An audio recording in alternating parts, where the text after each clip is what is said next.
The academy gate stood where the city thinned in two service roads and trimmed hedges, where streetlights gave way to floodlights. It was not an entrance so much as a test. Two steel arms, one rising and one lowered, divided the world into those permitted and those presumed. Before dawn, the air had a practiced coldness, clean enough to feel intentional. The concrete at the checkpoint was polished by repticent boots, tires and patience till it reflected the overhead fluorescence in dull, milky streaks. A glass booth sat slightly off-centered, like an afterthought made permanent. Inside it, a heater hummed with bureaucratic tenderness.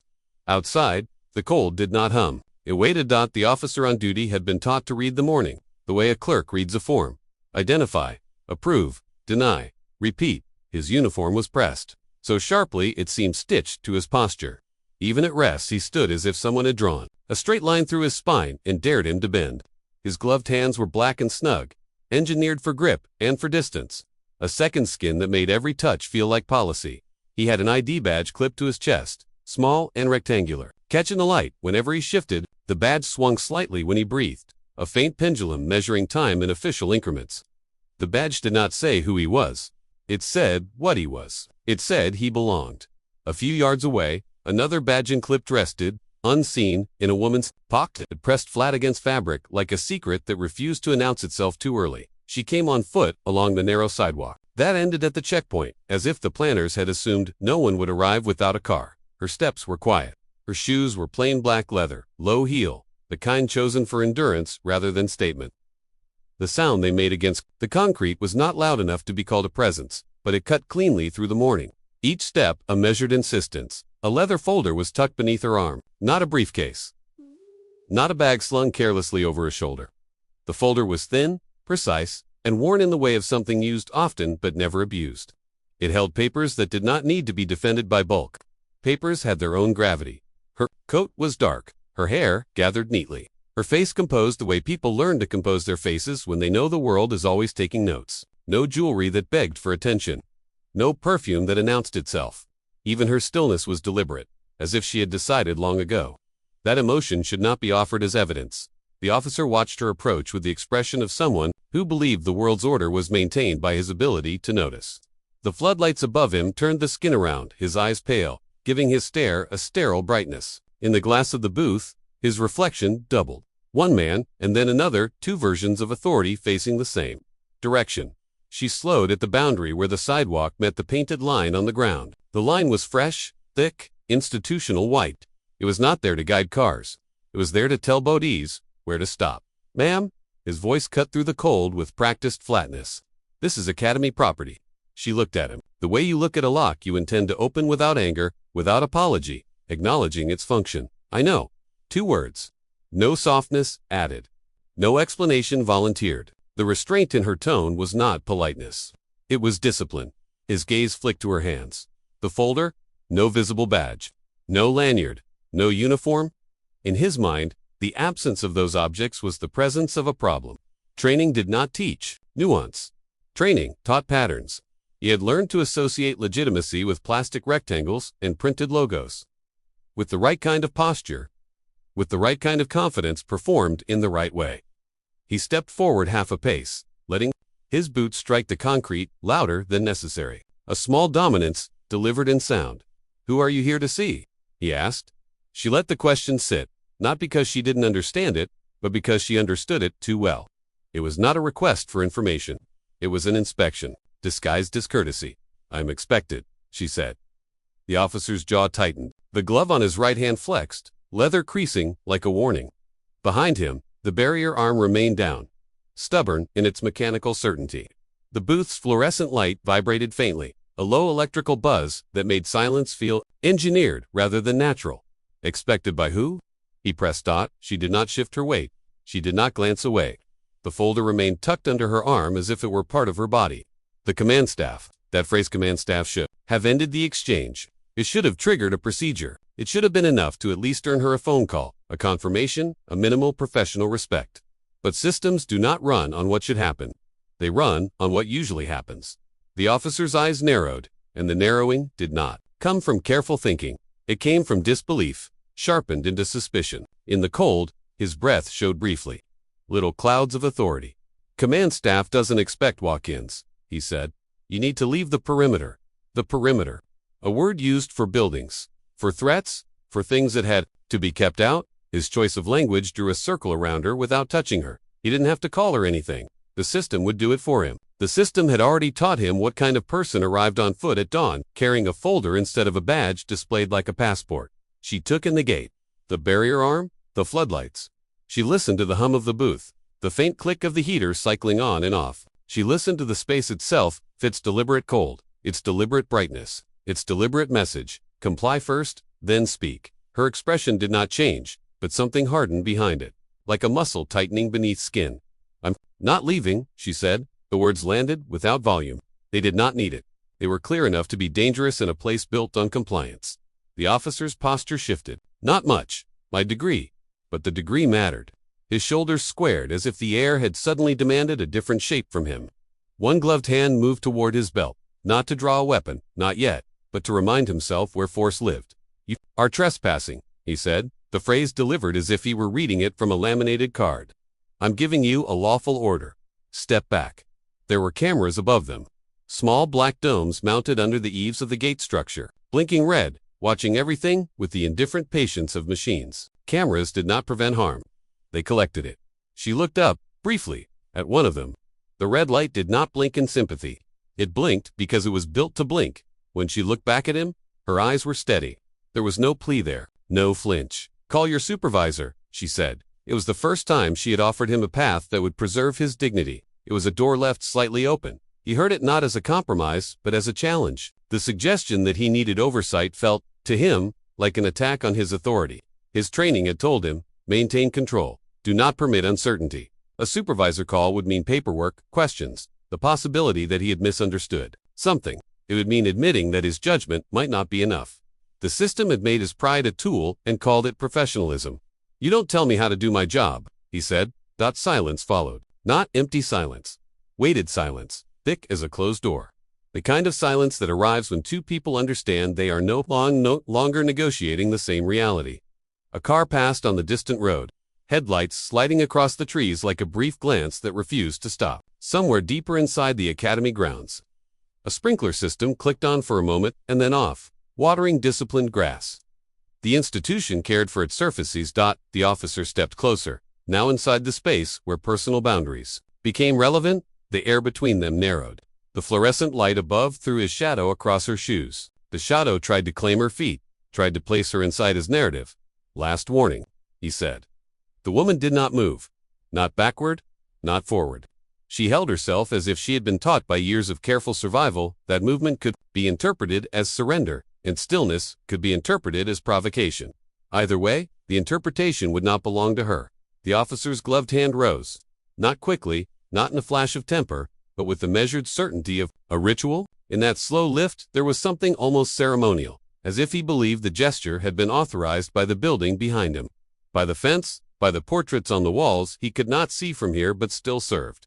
His palm struck her, faced with a crisp, practiced force, not a punch, not a brawl. A slap, a disciplinary gesture disguised as correction. The sound was precise. It did not echo wildly. It landed and then it stayed in the air, vibrating against concrete, against glass, against the inside of the booth where the heater hummed on without hesitation. The slap made the morning feel suddenly smaller, as if the world had tightened around that one noise. Her head turned slightly with the impact. A fraction hair stayed in place. The folder remained under her arm.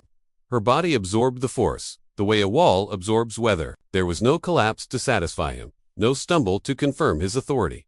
For a moment, the officer looked almost confused, as if he had expected the world to reward him immediately with submission, with tears, with pleading. He had expected a familiar script to unfold. Apology, retreat, compliance. Instead, she slowly turned her face back toward him. The skin along her cheek reddened. Her eyes did not. She did not touch her face. She did not rub the sting away. She did not give him the relief of watching her soothe herself. Her hands remained where they were, one securing the folder, the other resting at her side. Fingers loose, not clenched into a fist. Dignity held in place by will. The officer's breathing quickened. The glove on his hand hung in the air a moment longer than it needed to, like a signature left on a document. Now you'll leave, he said, quieter, as if volume could not compete with what he had just done. She looked past him, through the gate, at the long drive that led toward the academy's main building, where lights began to flicker on in distant windows. The institution was waking. It would soon fill with bodies dressed in the same fabric as his, bodies taught the same patterns, bodies trained to believe the world was divided into those who belonged and those who needed to be managed. She returned her gaze to him. "No," she said. One syllable, clean, final, a pause. A blink of the camera's red light. The floodlights above them did not soften. The barrier arm stayed down, faithful to its programming. Then, with a slow motion that felt almost sacred in its restraint, she reached into her coat pocket. Fingers moved without haste. Not the frantic searching of someone looking for proof, but the deliberate gesture of someone deciding when proof would be allowed into the room. She pulled out an ID. Badged out at first, it was just plastic in the light. Then the emblem caught. Then the name line. Then the rank. The metal clip glinted like a blade. She held it up at chest height, not shaking it, not thrusting it forward, simply placing it into visibility the way a judge places a gavel on a bench. The officer's eyes dropped to it. His face tightened. His mouth opened slightly and then closed again. For a second, the posture that had held him upright began to fail, not from remorse, but from recalculation. His authority did not evaporate. It simply searched for a new shape in which to survive. The morning, unchanged in temperature and light, suddenly felt different. Not warmer, not kinder, just exposed. Behind them, the academy continued to wake, lights turning on in orderly rows. Doors would open, trainees would arrive, coffee would brew, forms would be printed. The day would proceed. As if violence were an administrative detail. At the gate, the line on the ground remained bright and unbroken. So did she. The slap did not fade when the hand lowered. It stayed suspended in the cold air, like a note struck on metal and left a ring. A sharp, clean sound, too precise to be mistaken for accident. It moved outward from her cheek, into the architecture, into the glass booth, into the steel barrier arm, into the concrete beneath their feet. It traveled the way official decisions traveled, here outward, unchallenged. Absorbed by the surfaces built to endure. The officer's glove retreated to his side, but the gesture remained hanging in the space between them, as present as his breath. He looked at her with the expectation of collapse. It was an expectation trained into him, refined over years. The world submits when force is applied correctly. The morning submits. The body submits. The situation submits. She did not submit. Her head had turned with the strike. Yes, physics required that concession, but nothing else followed. No stagger, no hand to cheek, no widening eyes, no small sound escaping the throat. She did not offer him pain as proof of his power. She kept her body still, as if stillness were not absence, but discipline. The ID badge in her hand did not sway. It remained upright, held like a small, hard fact that did not care whether anyone believed it. Plastic and metal. A name, a rank, a hierarchy reduced to print. In another context, it would have been a key, an entry point, a routine artifact. Here, after violence, it became indictment. The cameras above the gate blinked red.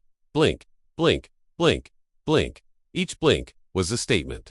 Recorded, not prevented, not interrupted, not stopped. The cameras watched with the neutrality of machines and the complicity of institutions that preferred documentation over disruption. Their lenses did not narrow. Their angles did not change. They did not lean forward. They did not recoil. They simply gathered what happened and stored it, as if storage were the same thing as accountability. Inside the booth, a faint silhouette shifted. Another officer, maybe, or a clerk assigned to the early hours. The figure paused. The blinds remained half drawn. No door opened, no voice called out. The heater hummed without interruption. Bureaucracy did not rush. The woman's eyes moved just once to the camera dome nearest her. The red blink reflected in her pupils like a distant warning light on a runway. She held the camera's gaze as if she understood what it meant to be seen and still not be protected. The system would later point to the footage as if footage were morality. As if a recording were a conscience. She looked back to the officer. He swallowed. The sound was small, human, briefly fragile. And then his posture locked again, snapping into place like a mechanism resetting. His mind was doing what institutions teach minds to do after harm, translating the moment into manageable categories. Not violence, not assault, correction, procedure, control. He stared at the badge. It did not make sense in his first narrative, so he tried to force it into his second. A forged badge? A mistake. An overreach by someone with delusions. He needed an explanation that preserved him. You, he began, and stopped. The word he wanted did not come cleanly. Ma'am felt too respectful now. It suggested equality. Hey felt too casual. It suggested humanity. He needed a term that would restore distance. He can't be, he tried again. The woman did not help him. She had not supplied the missing word. She did not rescue him from his confusion. Her silence was not emptiness, it was refusal. A refusal to soften the consequences of his own assumptions. A car rolled up on the far side of the road, slowing as it approached the Academy Drive. Its headlights cut through the pre-dawn haze, briefly washing the checkpoint in a different light warmer, less sterile for sweeping away again. The car did not stop. The car did not ask. The car continued through the morning, the way most of the world continued through injustice. Noticing without engaging, moving on because engagement required risk. On the inside of the fence, the Academy grounds stretched wide and manicured, built to communicate order. Flags hung limp in the still air, waiting for the day's wind to animate them into meaning. In the distance, the main building's windows began to glow one by one. Rectangular eyes opening. The slap had happened at the perimeter. The institution itself remained untouched. Somewhere deeper inside, a door slammed. A locker clanged. The faint metallic chorus of a morning routine, bagankeys, chains, boots against tile. The Academy was waking like a machine powering up. Each sound part of an established sequence. The woman's cheek remained marked. The redness spread slightly, blooming beneath skin with slow inevitability. A bruise announcing itself without permission. Her face stayed level, but there was a tightening along her jaws. Subtle, it could be missed by anyone not trained to read the body as a language. She was holding something back. Not tears, not rage. The instinct to respond in a way that would make others comfortable. She refused that comfort. The officer stepped back half a pace, then caught himself, as if retreat were an admission. His gaze flicked toward the booth, toward the cameras, toward the barrier arms still down. He had expected the world to reinforce him with immediate compliance. Instead, the world had offered him uncertainty. It felt like an attack. "This isn't," he said, grasping for a phrase that could make the moment smaller. "This isn't necessary." His voice carried the faintest tremor, now less fear than frustration. He wanted her to participate in reducing the moment. He wanted her to agree that it could be filed away as misunderstanding. She did not answer. Silence grew larger. It occupied the space like fog, thickening until every sound seemed louder within it. The hum of fluorescent lights became a presence. The distant hiss of sprinklers still running somewhere felt accusatory. Even the officer's breathing sounded like an intrusion. A second figure approached from the direction of the parking lot beyond the gate. Another officer, younger, moving with the brisk confidence of someone arriving at the start of a shift. He slowed when he saw them. He saw the woman's face. He saw the badge. He saw the posture of the officer on duty, slight forward lean of someone who had just done something he should not have done. The newcomer's eyes darted away first, not from respect, from self-protection. He did not ask what happened. He did not step between them. He adjusted his own ID badge on his chest instead, fingers pinching the clip, straightening it. A small ritual. A reminder, I belong. A reminder, I belong. A reminder. I will not risk that belonging. He continued walking, quickening his steps as if movement could erase what he had witnessed. His boots struck the pavement and did not slow. The woman watched him go, her face unreadable. The officer on duty watched him too. And for a moment something like relief moved across his features, proof that the world could still look away. Proof that this could still be absorbed by routine. Then the distant sound of a bell carried through the air. Not loud. Not dramatic, but clear enough. A morning roll call bell, echoing faintly from the main building. It was the kind of sound designed to gather bodies into formation, to turn individuals into lines, to transform human beings into an organized unit. The bell did not care what happened at the gate. It summoned obedience regardless. Its note spread across the grounds in a clean arc, touching windows and flagpoles and concrete paths. It reached the checkpoint like a reminder. The day is beginning. The system is moving. Do not interrupt the schedule. The woman's badge remained raised. The officer's gaze kept returning to it, unable to escape the fact printed there. His mind worked feverishly now, not to ask whether he had been wrong, but to calculate what wrongness would cost. He imagined forms. Discipline. A supervisor's face, hardening. He imagined colleagues turning their backs in the slow, subtle way institutions punish those who become liabilities. He imagined his own badge swinging at his chest, suddenly heavier. His lips parted again.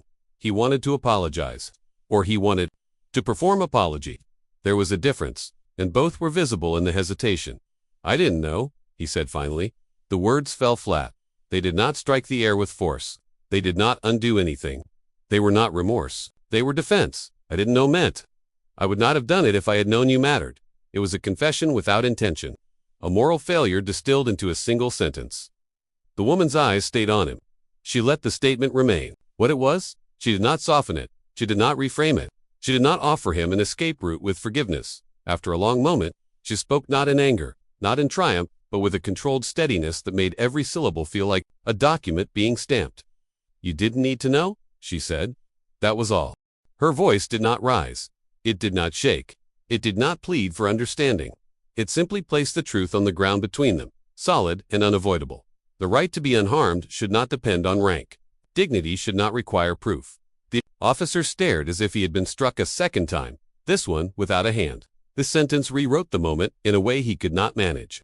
It moved the moral center away from hierarchy and into humanity. And that was the one move institutions resist most, because humanity cannot be controlled with gates. The roll call bell sounded again.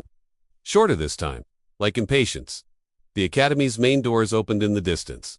A stream of cadets began to emerge, small clusters at first, then more, their uniforms crisp, their voices muted by the early hour. Their bodies flowed toward the building like a practiced current, moving without looking. Toward the gate, some might have heard the earlier sound, none turned to confirm it. The system had no reason to pause. From above, the cameras continued their slow, blinking dot, blink, blink, blink, recording without intervening, watching without witnessing. The woman lowered her badge slightly, not because she was yielding, but because she had made it visible long enough for the truth to enter the scene. She slipped it back toward her coat pocket with the same measured control she had used when she first revealed it. The badge disappeared again, not hidden now, but contained. A symbol returned to its place. Then she looked once more at the gate's concrete. Lightning began to walk forward, not through the barrier arm. Not yet, just forward, crossing the painted line as if lines existed to be tested when they were drawn unjustly. The officer did not move to stop her. His body remained rigid, caught between the reflex to enforce and the sudden terror of enforcing against the wrong kind of person. He had discovered, in the most violent way, that his certainty was conditional. And conditional certainty is the engine of bias. She moved past him with quiet steps. The folder remained under her arm. Her face remained composed, even as her cheek held the mark of his hand. She walked toward the academy as if she had always belonged there, which she had, and as if belonging should never have to be proven through survival. Behind her, the checkpoint returned to its posture of routine. The barrier arm stayed down for the next car. The booth light buzzed. The cameras blinked, and in the distance, the academy continued to waken, bothered, orderly, faithful to its schedule, while a single act of violence, recorded and unaddressed, settled into the day like dust into grout, invisible until you looked closely, permanent once it set. The lens widened. The woman became one figure in a landscape of concrete and polity. The officer became another. The gate remained where it had always been, dividing the world with steel arms and painted lines, and the institution bright with floodlights, clean, with routine kept moving, as if the sound of impact were just another morning noise. The academy lobby received her the way a courthouse receives a defendant, bright, silent, and designed to make a person feel smaller than the buildings. Certainty. Marble floors stretched wide beneath a ceiling too high for warmth. The stone had been polished until it reflected not faces, but movement. The blur of shoes, the sway of coat hems, the shifting shadows of bodies passing through. The light here was not soft, was administrative. Fluorescent panels, recessed into the ceiling, cast an even, colorless glow that erased nuance and sharpened edges. Every surface seemed built for wiping clean. She stepped into the lobby with the same measured gait she had held at the gate. Her shoes struck the marble and produced a sound that was neither loud nor meek, just precise. A metronome marking her presence without asking permission. The leather folder remained tucked under her arm, pressed against her side like an oath.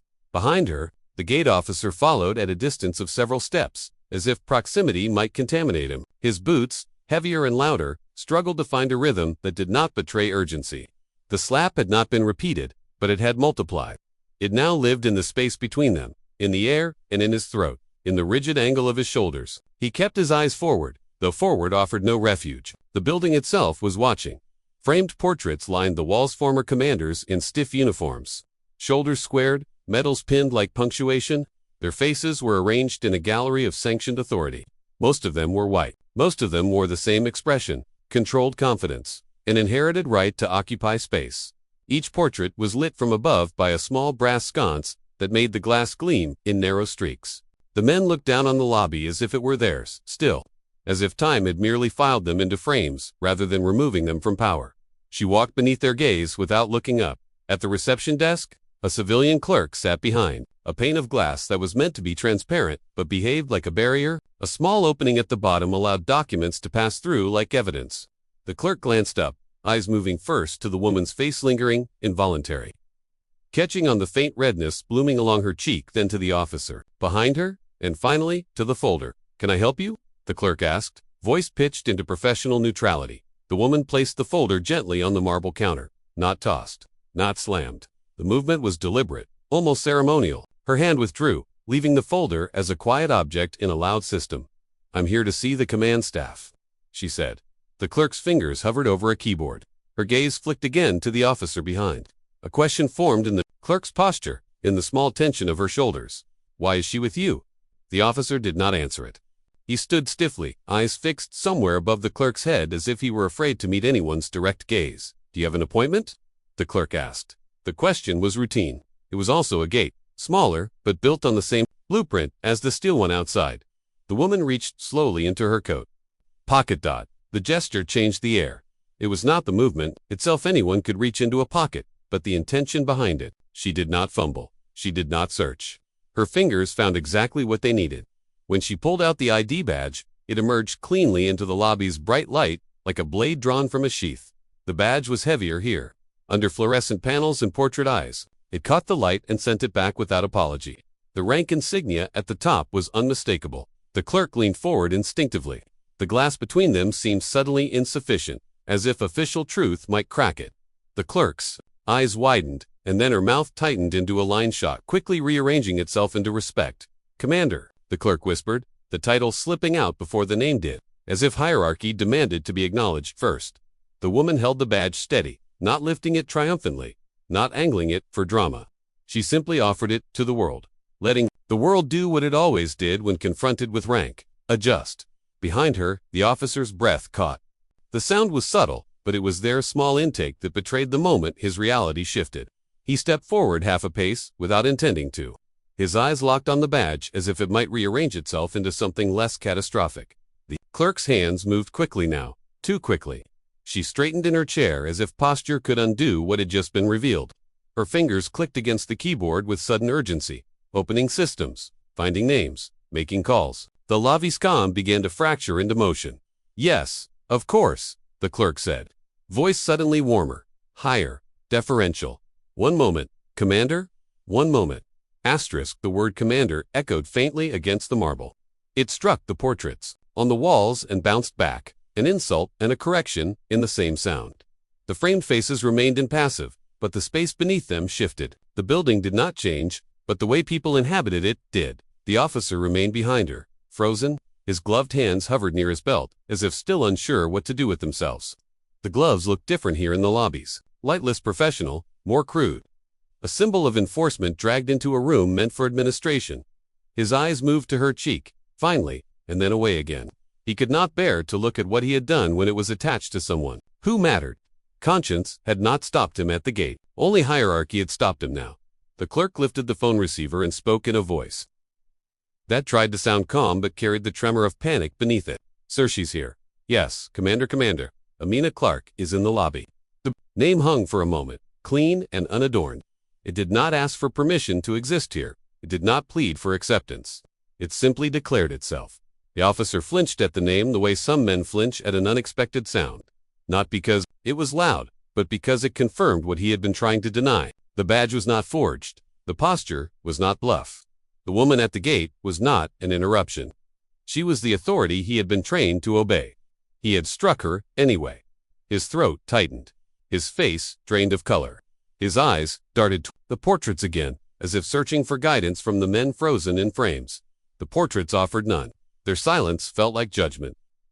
Footsteps began to approach from deeper within the building, quick, purposeful. A small procession formed not from duty, but from the instinct to contain disaster. The sound of shoes against marble grew louder, then resolved into individual rhythms. A man in a suit appeared first, tie slightly askew, badge clipped to his belt rather than his chest. Behind him, two officers in dress uniforms followed, their shoes polished to a mere sheen.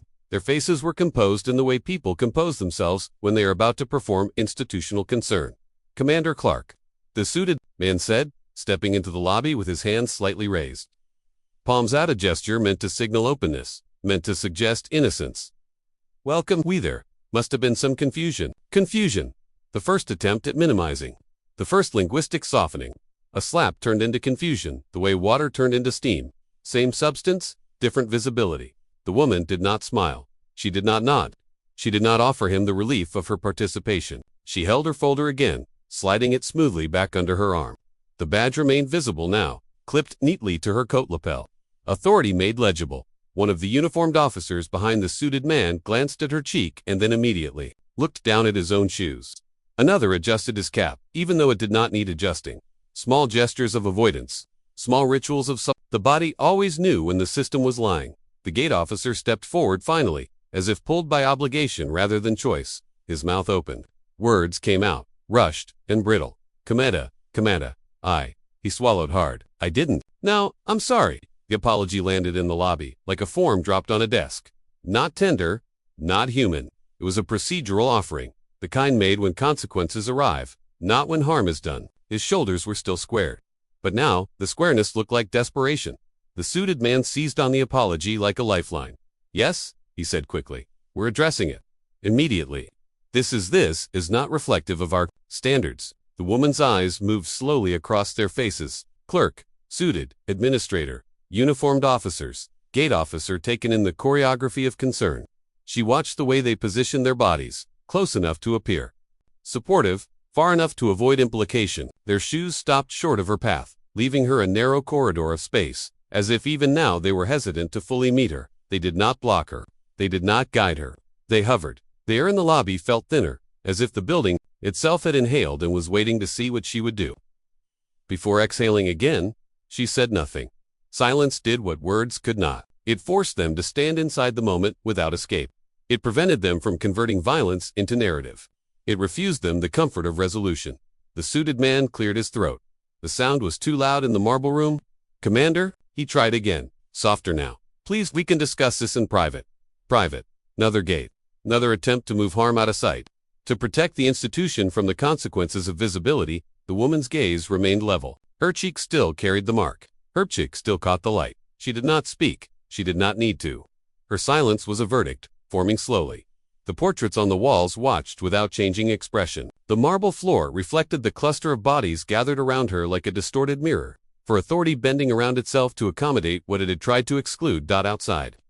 Beyond the lobby's thick glass doors, morning had fully arrived. Cars continued to roll up to the gate, barrier arm lifting and lowering with mechanical obedience. Cadets crossed the courtyard in neat lines, drawn toward the day's schedule. Somewhere inside the building, another bell sounded short, efficient, summoning bodies into formation. The academy continued to wake. Unboderate. In the lobby, the institution had begun to scramble. Voices lowered. Steps repositioned. Apologies deployed, yet beneath the movement, nothing fundamental had shifted. The same cold light shone. The same portraits hung. The same marble demanded footsteps. The system was not correcting itself out of conscience. It was correcting itself out of recognition. The woman stood at the center of their sudden urgency, unbowed, unsoothed, her silence louder than their words. And slowly, the building learned what the gate officer had just learned. Authority is only respected here when it is legible, when it is printed. When it is clipped to a lapel and gleams under fluorescent light, everything else is treated as trespass. Asterisk, he did not remember the sound of her cheek meeting his glove, the way a moral person might remember it. He remembered it the way an employee remembers a misfiled document error made visible, a mistake that would now require explanation. The sound did not haunt him as harm. It haunted him as evidence. In the narrow corridor outside the lobby. He stood with his back to a wall painted the color of institutional patience, soft white, scuff-resistant, easy to repaint. The hallway smelled faintly of disinfectant and coffee. Brewed too early. Voices moved past him in controlled bursts. Phrases clipped and careful. Incident. Protocol. Supervisor. No one used the simpler word. No one used the word that would have made it personal. Slap. Assault. Violence. Those words were too dangerous. They carried a moral charge. Institutions preferred neutral terms because neutral terms were easier to archive. His uniform felt tighter. Now, as if the fabric had begun to shrink around his shoulders. The seams pressed into his skin small, constant reminders that he was contained. He reached for his badge on instinct and found it still clipped to his chest, still swinging lightly with each breath. He touched it anyway, thumb rubbing the edge, a nervous ritual, a talisman, a proof of belonging. The badge did not comfort him. It only reminded him what could be revoked. He tried to hold his face in the shape that had served him for years. Impassive, professional, controlled, but beneath that control his jaw clenched and unclenched, working like a machine trying to decide whether to seize. He could feel the muscles twitching at the hinge, the strain of restraint. His teeth pressed together until the pressure became a dull ache. He told himself he was calm. He was not. When he closed his eyes, he saw not her face, but the moment her badge caught the lobby light, the shine of it, the clean, hard glint of rank. That was the instant his stomach dropped, not when his hand rose. Not when it struck, but when the institution revealed that she was not disposable. His mind ran backward, replaying the scene that weight training taught him to replay. Locate the point where control was lost. Identify the procedural correction, file it away. He did not replay it as a human being might. He did not see her approaching on foot in the cold and think of what it meant to arrive without protection. He did not see the careful restraint in her clothing, the folder held close, the measured tone. He did not consider how often a black woman must calculate every gesture before stepping into a space designed to misread her. He replayed it as a sequence of cues. Unknown person at gate. No visible credentials. Known compliance with lawful order. Escalation. He had been trained to speak in that language, a language designed to turn people into categories and categories into justification. In the Academy Training Manual thick binder with laminated tabs were sections on officer safety, perimeter control, command presence. The words sat on paper like scripture, each heading a doctrine. He could still see the diagrams, cones of vision, reactionary gaps, postures labeled with arrows. There were photographs too, staged scenarios where actors played threats and officers played heroes. The threats were often dark-skinned. No one said this aloud. It was simply what was shown. Trainee did not say, assume guilt. Trainee said, be alert. The effect was the same. In the locker room, they had taught him how to wear his uniform, like a second skin, how to crease it, how to keep it clean, how to make it look like discipline, even when the body beneath it was trembling. In the locker room mirrors, tall, smudged, mounted to cinder block Walsey, and the others had practiced their faces. Not smiling, not open, a controlled expression meant to signal authority before words were even spoken. Presence, the instructors called it, as if presence were something you could issue like an order. They rewarded dominance. They called it confidence. They punished softness. They called it weakness. He had learned quickly what earned nods and what earned ridicule. He had learned to take up space, to speak without rising inflection, to keep his shoulders wide even when he felt uncertain. In the academy's cold rooms, their sterile classrooms with fluorescent panels and hard chairs bolted to the floor, he had been taught that hesitation could get you killed. He had been told stories of officers who set themselves and ended up in hospital beds. The stories were offered like warnings, like morality tales. The lesson was not, be careful. The lesson was, be decisive. Decisive meant force. The morning at the gate. He had been decisive. He told himself he had seen a trespasser. He told himself her stillness had been defiance. He told himself the folder could have hidden something.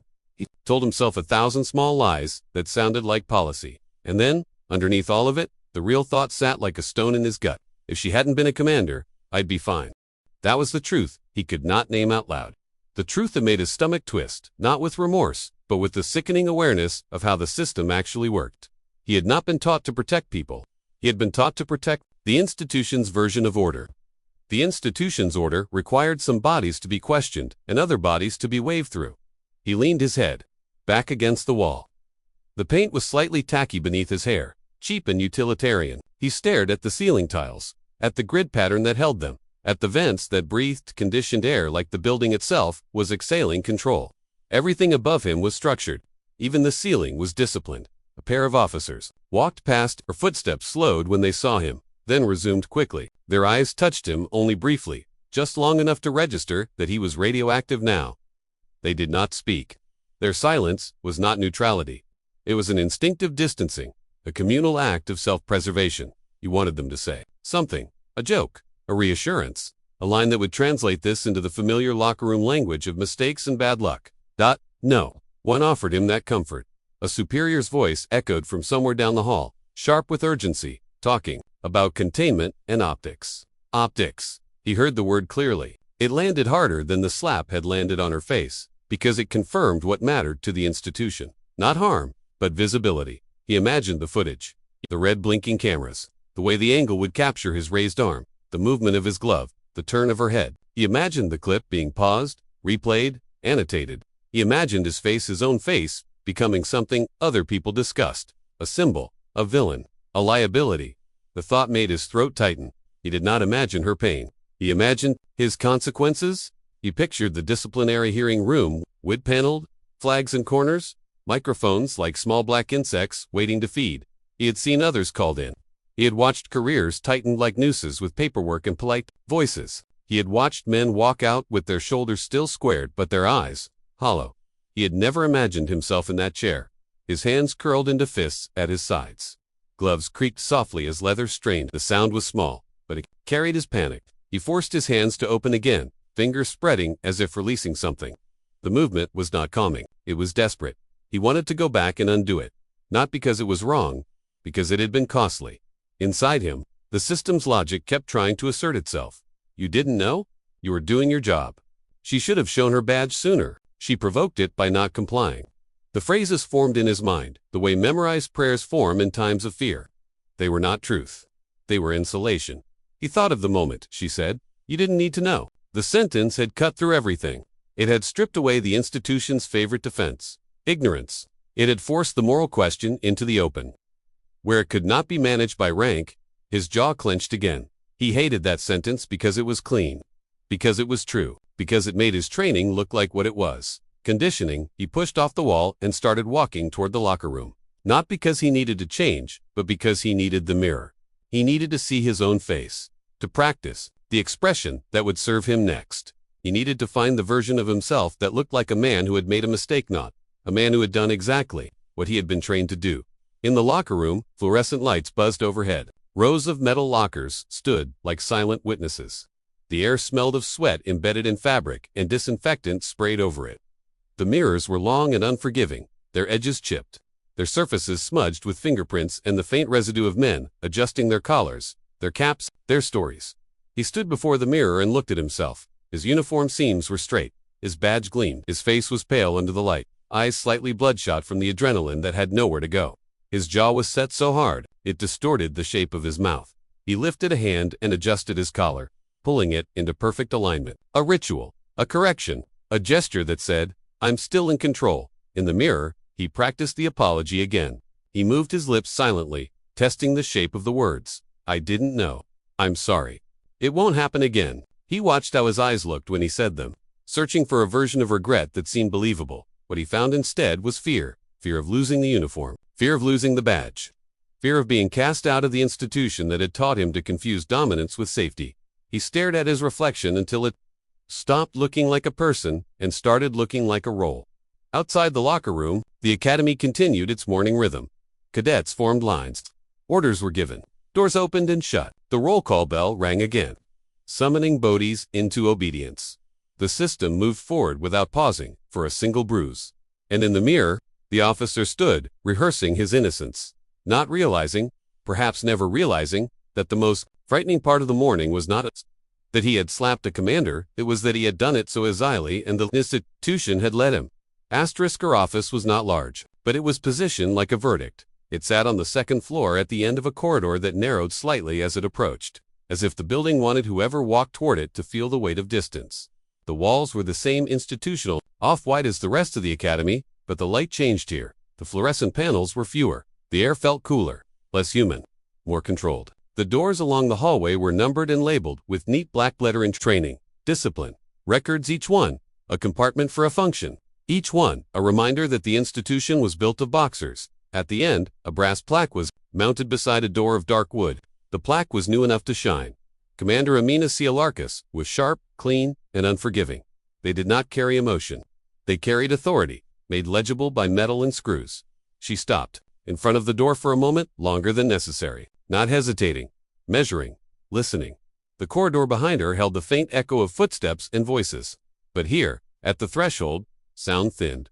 The building seemed to hold its breath.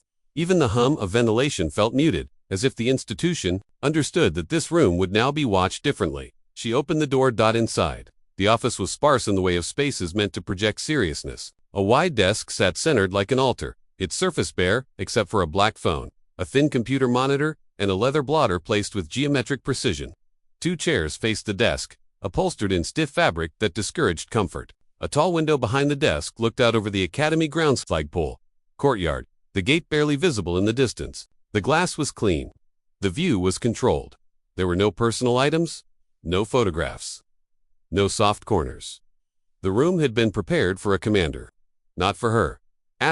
She stepped inside, closing the door with a quiet finality. The click of the latch sounded loud in the room's emptiness. For a moment, she stood without moving, letting the space register her presence. Her ID badge was clipped to her lapel now, catching the cold light when she breathed. The folder remained under her arm. The cheek beneath her eyes still held the faint mark of impact, a color that did not match the rest of her composure. She moved toward the desk and set the folder down in the exact center, aligning it with the desk's edges, the way one aligns a document before signing. The act was calm, intentional, a small assertion that she would decide the geometry of this room. Then she removed her coat, slowly. Not because she was tired, not because she wanted comfort, because slowness was a refusal to be rushed by anyone else's panic. She slid the coat off her shoulders and held it for a moment, the fabric folding neatly over her arm. The movement revealed the straight line of her posture beneath back, upright, shoulders level, unbroken. The kind of posture that did not beg to be read as strength. It simply existed as fact. A knock came at the door. She did not answer immediately. She let the knock linger in the air, letting whoever was outside feel the weight of waiting. It was not cruelty. It was instruction. When she spoke, her voice was, "Even come in." The door opened and a small group entered 3 men, 1 woman staff members whose roles were signaled by their accessories. Lanyards, tablets, clipboards, held close to the chest. They stepped into the room with the careful choreography of people entering authorities' space. Their faces were arranged in professionalism, but their eyes carried something else.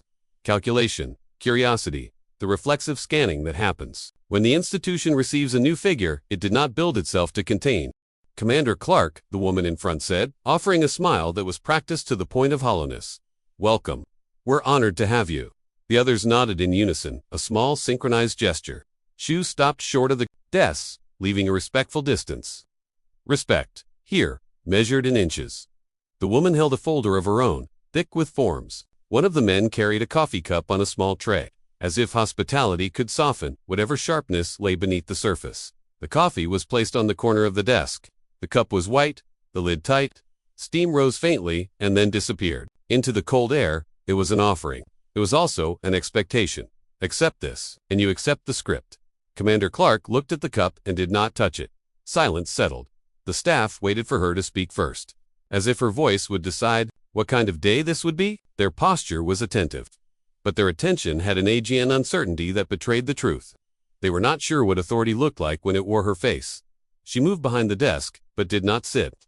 Standing positioned her above them. Not physically, Shiv was not towering, but structurally. She belonged behind the desk now. The desk belonged to her. The room belonged to her. The institution, officially, belonged to her. And yet the air resisted. The men's eyes flicked briefly to her cheek, then away. The woman's smile tightened and softened again, a small facial correction. They all saw it. None of them named it. Naaman would require acknowledging what had happened before she arrived here, before they could frame her in the safer narrative of new commander and fresh start. The slap hovered in the room like a second light source in scene, but shaping every shadow. She reached for the nameplate on the desk. It had been placed slightly off-center, angled a few degrees toward the chair behind the desk, as if intended for the commander's own viewing rather than the visitor's. A small detail, but details mattered here. Details were how control was expressed. She slid the nameplate forward and aligned it perfectly with the desk's front edge. Straight, centered, facing outward. Simple motion, a declaration. The staff watched the movement as if it were a clue. They did not speak. The only sound was the faint scrape of metal against leather blotter. She looked up. "Let's begin," she said. No welcome speech. No gratitude. No comforting performance. Just a start. The woman with the folder stepped forward, holding it out through the air like a contract. "These are the onboarding documents, commander authorizations, access protocols, the current training schedules." Commander Clark held up a hand, not abruptly, but cleanly. The gesture stopped the flow, without drama. The room froze around her palm. "I've read the schedules," she said. The staff blinked. The woman's smile faltered. "And the access protocols?" the woman asked carefully. Commander Clark's gaze remained steady. "They're outdated." A sharp sentence. No elaboration. No cushioning. One of the men cleared his throat. "Outdated? In what way, ma'am?" The question carried defensiveness, dressed as inquiry. A man used to systems being challenged only by other men, and then only in the language of policy debates that never touched the bone. Commander Clark did not debate. She did not offer a lecture. She moved with the precision of someone who understood that systems change only when forced into specificity. Effective immediately, she said. The gate procedure is revised. The words landed with quiet force. The staff's bodies reacted before their faces did. A micro-shift, shoulders tightening, chins lifting, breath pausing. The gate was not just a place, it was a symbol, it was an instrument of control. To revise it was to touch the institution's nerve. She continued. Anyone arriving on foot is to be treated as a visitor until verified otherwise. No physical contact. No escalation without supervisor presence. Every interaction is recorded and reviewed weekly. The staff stared. The woman with the folder looked down, as if searching for the page where that directive could be filed. It was not there. That was the point. One of the men, older, tried to recover his footing. Commander, the gate is a security point. We can't. Commander Clark's eyes held him. You can, she said.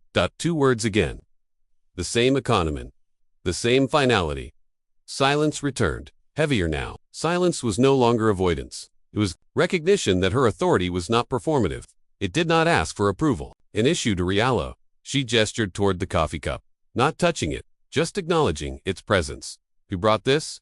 The man who carried the tray shifted his weight. I did, Commander. Thank you, she said, and the courtesy was genuine enough to unsettle. Take it away. The man hesitated, surprised by the order. The cup sat untouched, steam thinning into nothing. An offering refused. He reached forward carefully, as if the cup might explode if handled wrong, and lifted it away. The desk surface beneath remained spotless. No ring, no stain, no trace. She turned back to the woman with the folder. Discipline protocols, Commander Clark said. Bring me the last 12 months of Yuzu Force reports. All of them, unredacted. The woman's eyes widened slightly. Unredacted, Commander. Commander Clark tilted her head just enough to signal the conversation's limit. Unredacted. One of the men opened his mouth as if to object, then closed it. The movement was quick, almost involuntary, like a reflex being corrected. Commander Clark watched them, her face calm. Her cheeks still carried the faint bruising. It was visible and unmentioned, a quiet accusation lodged in her skin. The staff behaved as if ignoring it could erase it. But the bruise did not need their language.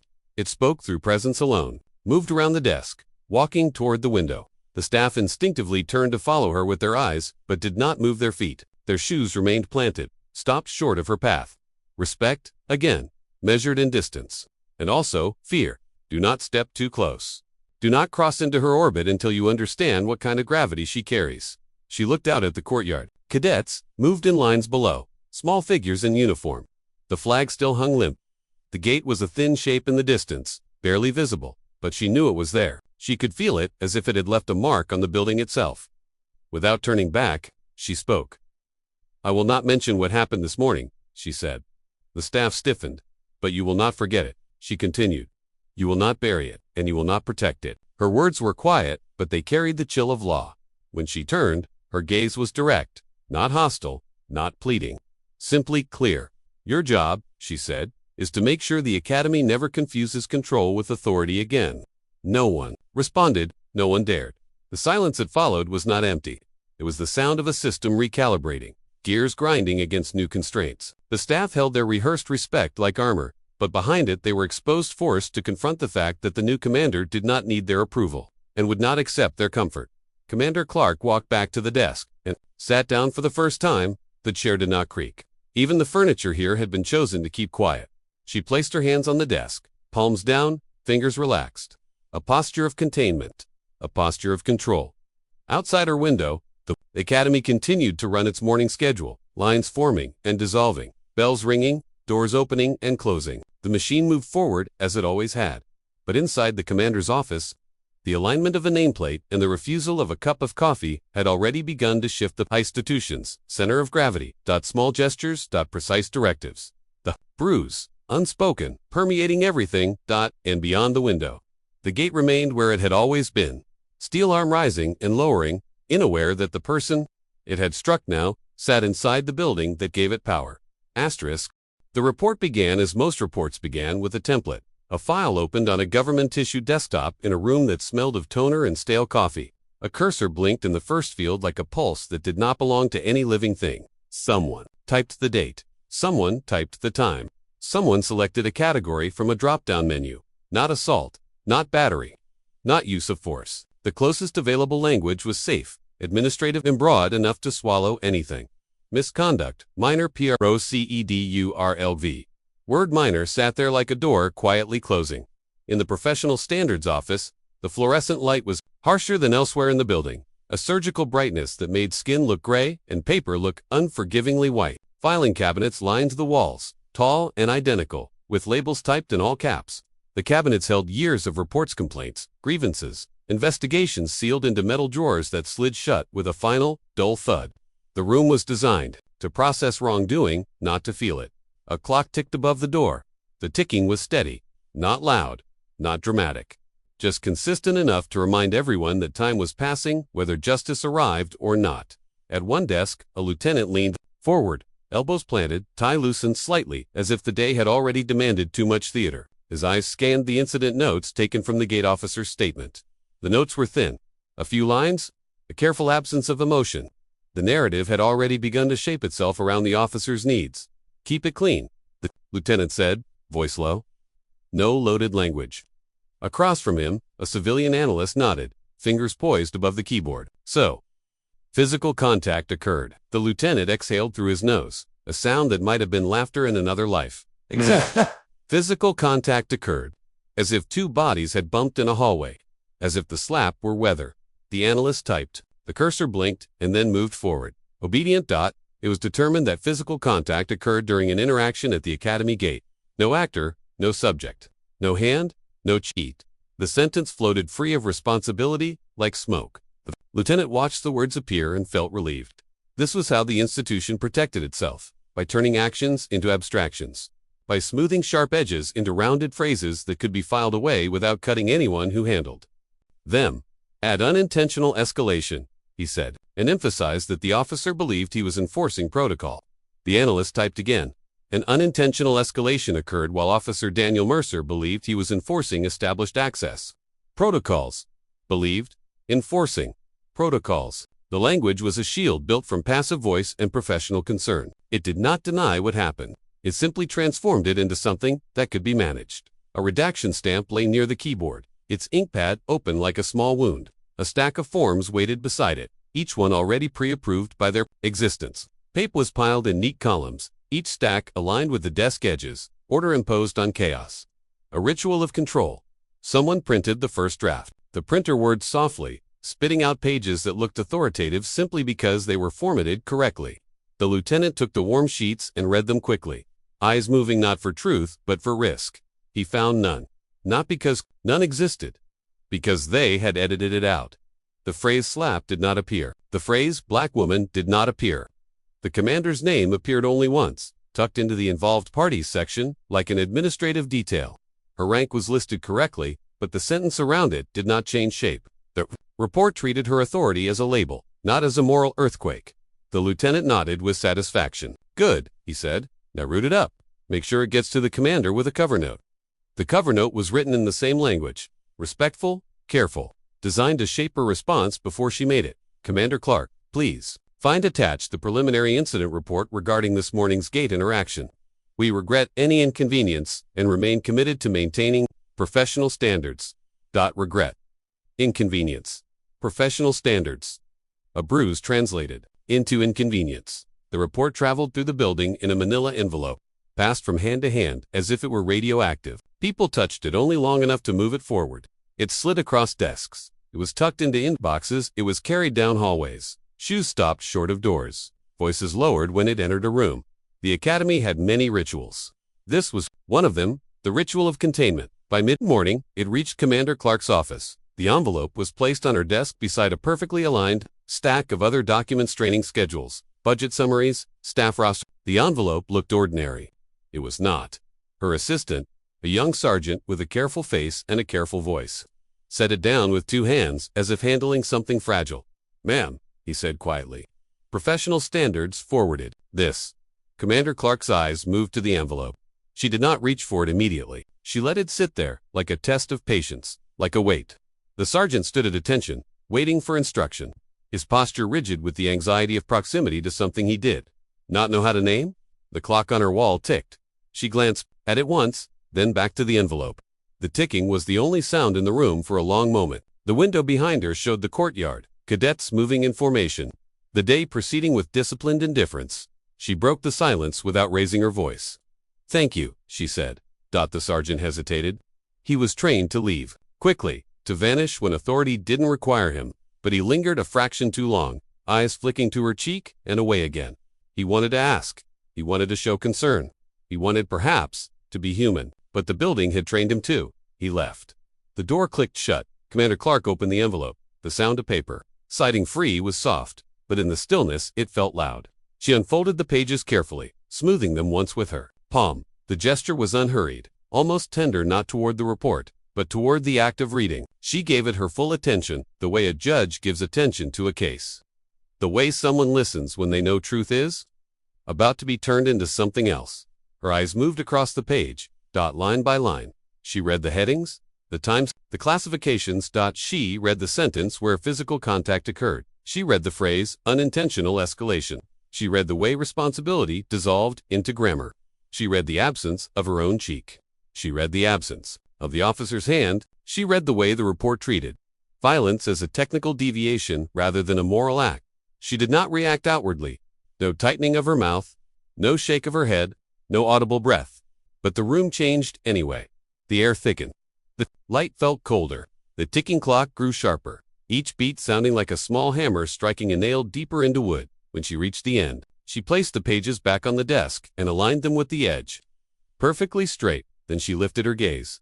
Her assistant returned 10 minutes later, as instructed by someone else, perhaps the lieutenant, perhaps the chain of nervous command that had already begun to form. He stood in the doorway with a clipboard in his hands, ready to record her response.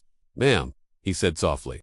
"They asked if you had comments?" Commander Clark looked at him. Her eye contact was steady, unbroken, and it did something the Academy rarely allowed. It made another person feel seen as a person rather than a role. The sergeant shifted slightly, uncomfortable with that level of directness. He had expected anger, or a demand, or a speech. He was prepared for conflict because institutions understood conflict. They did not understand refusal. Commander Clark slid the report across the desk, toward him, no comment written in the margins, no signature, no amendment, just the report, returned, untouched by her pen. The sergeant stared at it as if it were incomplete, as if her silence were an error. His throat moved as he swallowed. "Ma'am, they'll need." Commander Clark held his gaze. Her voice, when it came, was quiet.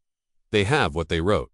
That was all. No accusation, no explanation, no performance of outrage.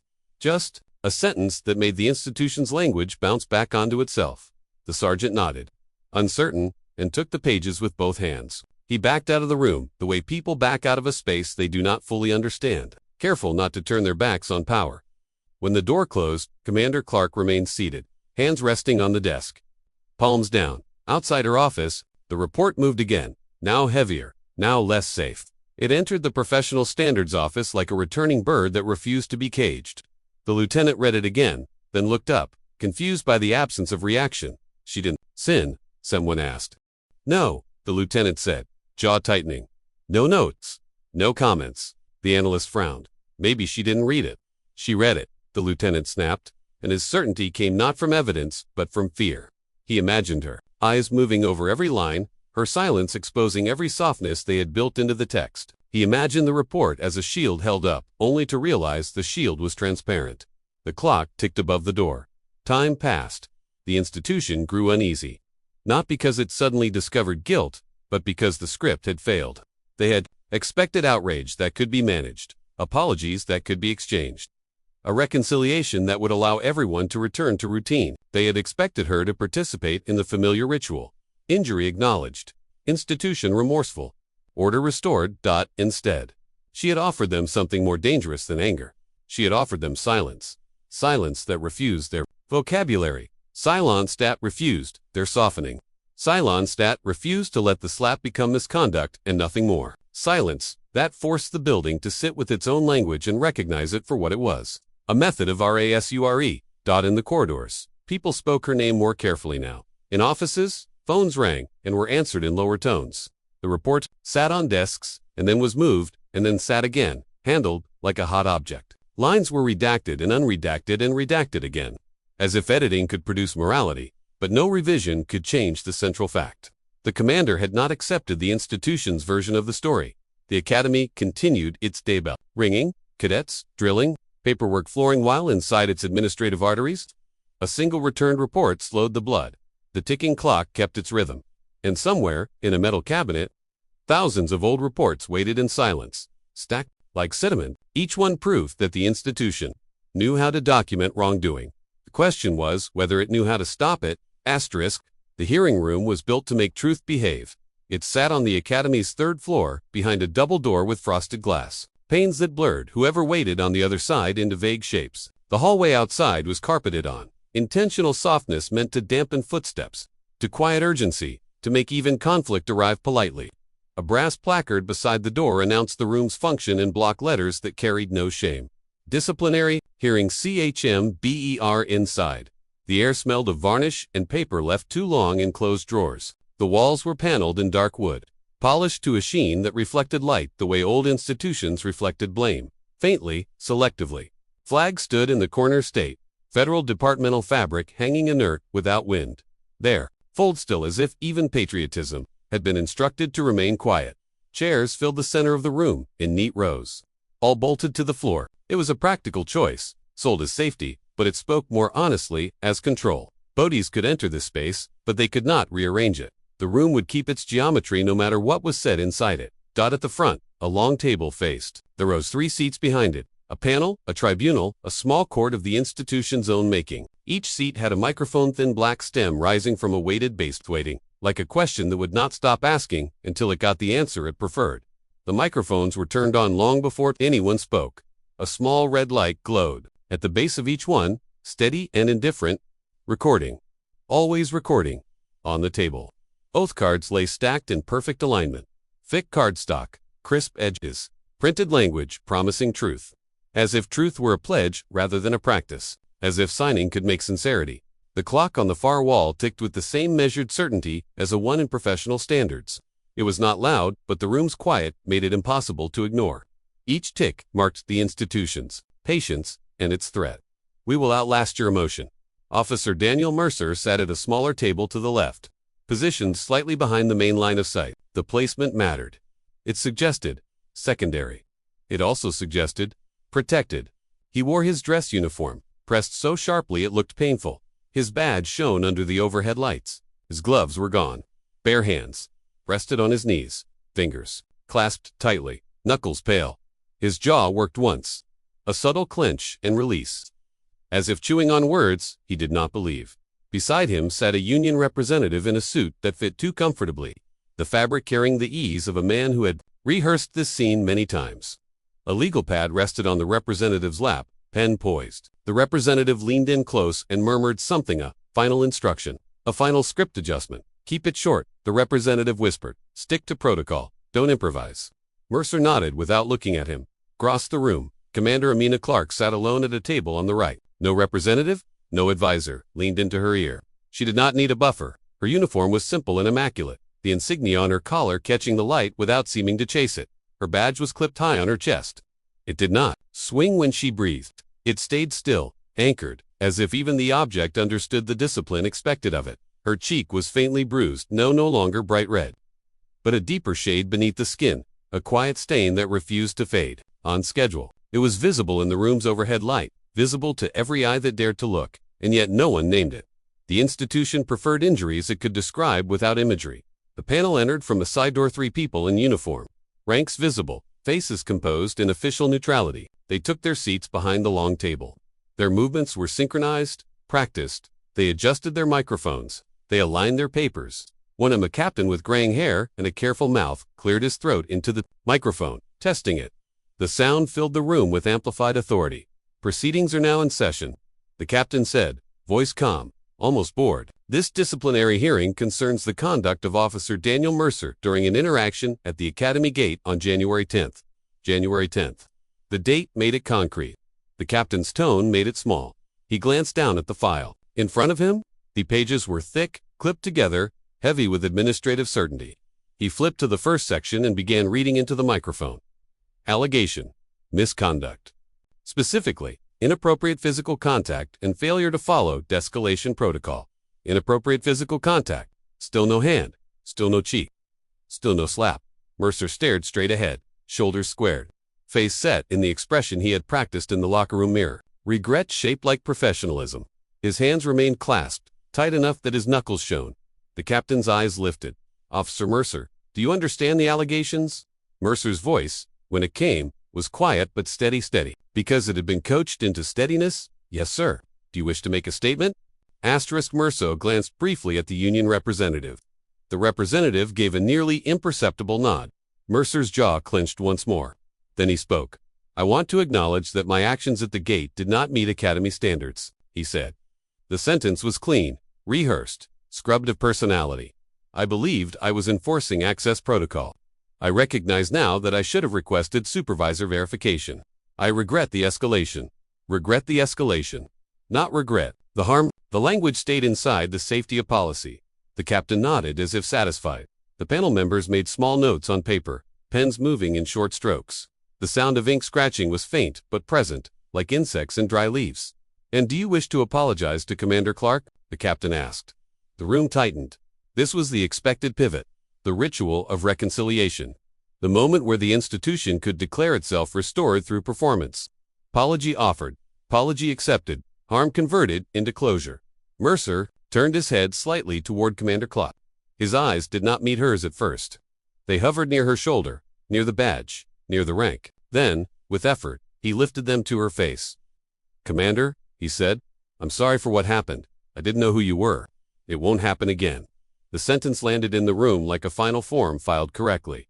Commander Clark did not move. Her posture remained upright, hands resting lightly on the table, fingers relaxed. Her face did not change. She did not blink faster. She did not look away. The silence between her and Mercer held its shape like a wall. The captain waited. The panel waited. The union representative watched her with the faint tension of someone bracing for impact. The room expected her to speak, expected her to accept the apology and release everyone back into the institution's comfort. Commander Clark gave them nothing. The captain's mouth tightened slightly. He shifted in his chair, a small discomfort. Commander Clark, he prompted, tone still polite but edged now with impatience. Do you wish to respond? Commander Clark's eyes moved to the microphone in front of her. Its red light glowed steadily, capturing every breath, every pause. She leaned forward slightly, not dramatically, just enough to bring her voice into the machine's range. When she spoke, it was quiet. I will provide a statement, she said. Her words were not warm. They were not cold. They were factual, clean as steel. The captain nodded, relieved. Proceed. Commander Clark lifted one of the oath cards from the stack. She read it silently for a moment, then placed it back down without signing. The gesture was small, but it carried weight. She did not need cardstock to tell the truth. She had already lived it. She spoke again, eyes forward. At approximately 5:41 a.m., I approached the academy gate on foot, she said. I identified myself verbally as expected by command staff. Officer Mercer ordered me to leave the perimeter. I requested he contact a supervisor for verification. He declined. Her voice did not waver. It did not swell with anger. It did not soften with vulnerability. He moved through the timeline like a report written by a conscience rather than a template. At 5:44 a.m., Officer Mercer struck me with an open hand. She continued. The contact was deliberate. The impact was sufficient to cause visible injury. I did not respond physically. I presented my identification. I entered the academy. She paused. The room held its breath, waiting for emotion, waiting for pain, waiting for a moment they could label as catharsis. None came. Commander Clark's eyes lifted and met the captain's. Unbroken eye contact. Steady as law. Officer Mercer has stated he did not know who I was, she said. That is accurate. A slight shift in the room. The union representative's shoulders loosened a fraction, as if expecting mercy. Commander Clark's next sentence closed that door. It is irrelevant. 2 words. A verdict. The captain blinked. One of the panel members, a major with a thin face, stilled his pen. The room's wood panel.com cracked slightly, letting something uncomfortable seep through. The moral truth the institution could not digest, Commander Clark continued. Voice unchanged. My rank prevented further escalation, she said. Not policy, not training, not restraint. Rank. She let that sentence settle. She allowed the room to sit inside it. She did not rush to soften it. She did not offer an exit ramp. The captain shifted again, clearing his throat. With the sound, was swallowed by the weight of her words. The flags in the corners remained still.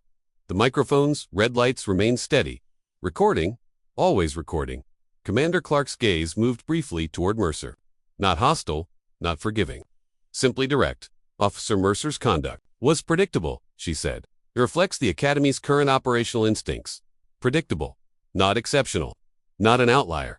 A symptom. The panel members stiffened.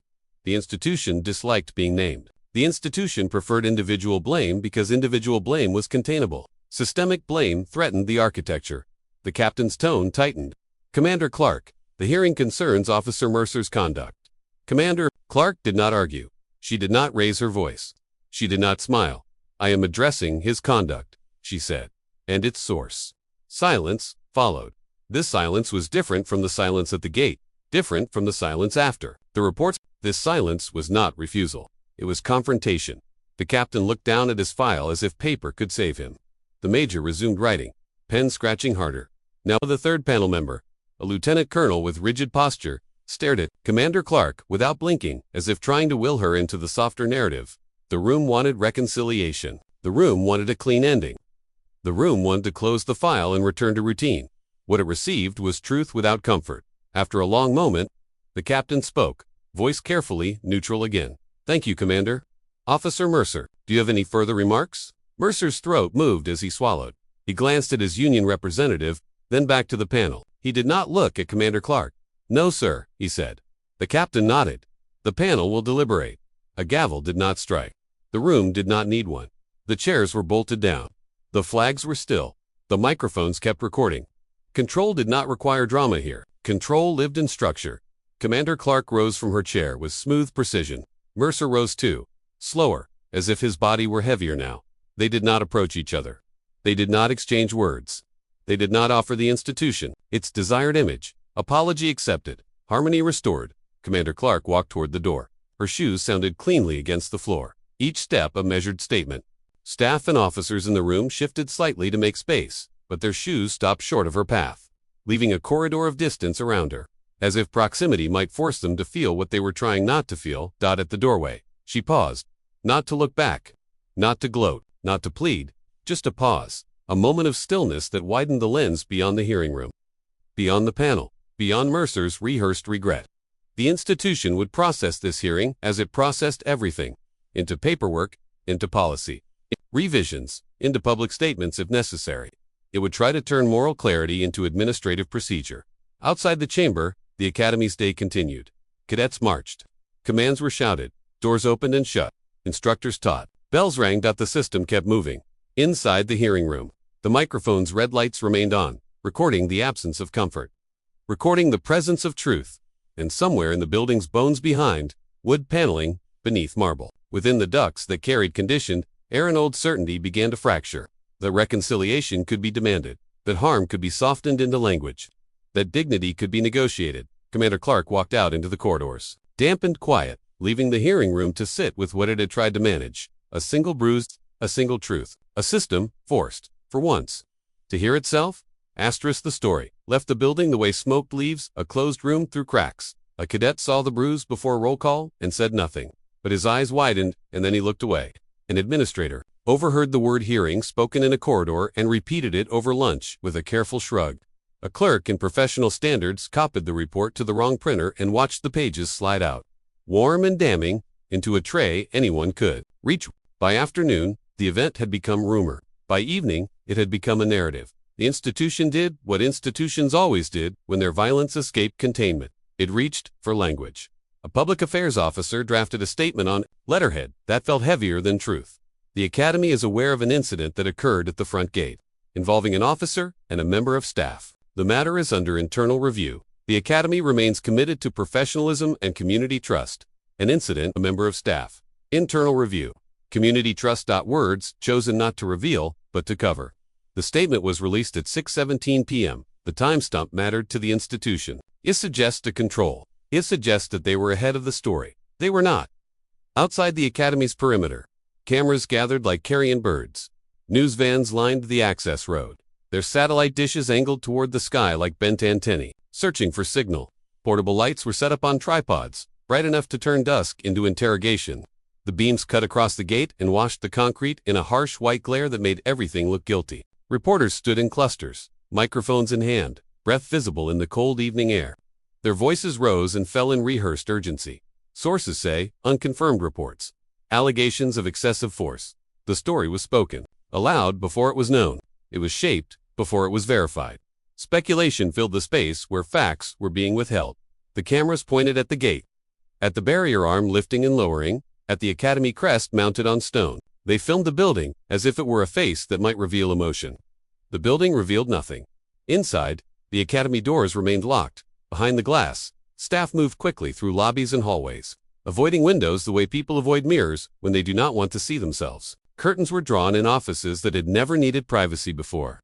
Security personnel positioned themselves just inside the main entrance, hands folded, posture stiff, eyes forward. No one wanted to be the next clip, the next angle, the next detail consumed by the public. The press lights outside flickered slightly when a generator coughed. The flicker was brief, but it felt symbolic illumination offered, then threatened. The institution's instinct was to retreat from that light. Commander Clark did not appear. Her absence became a presence. Asterisk,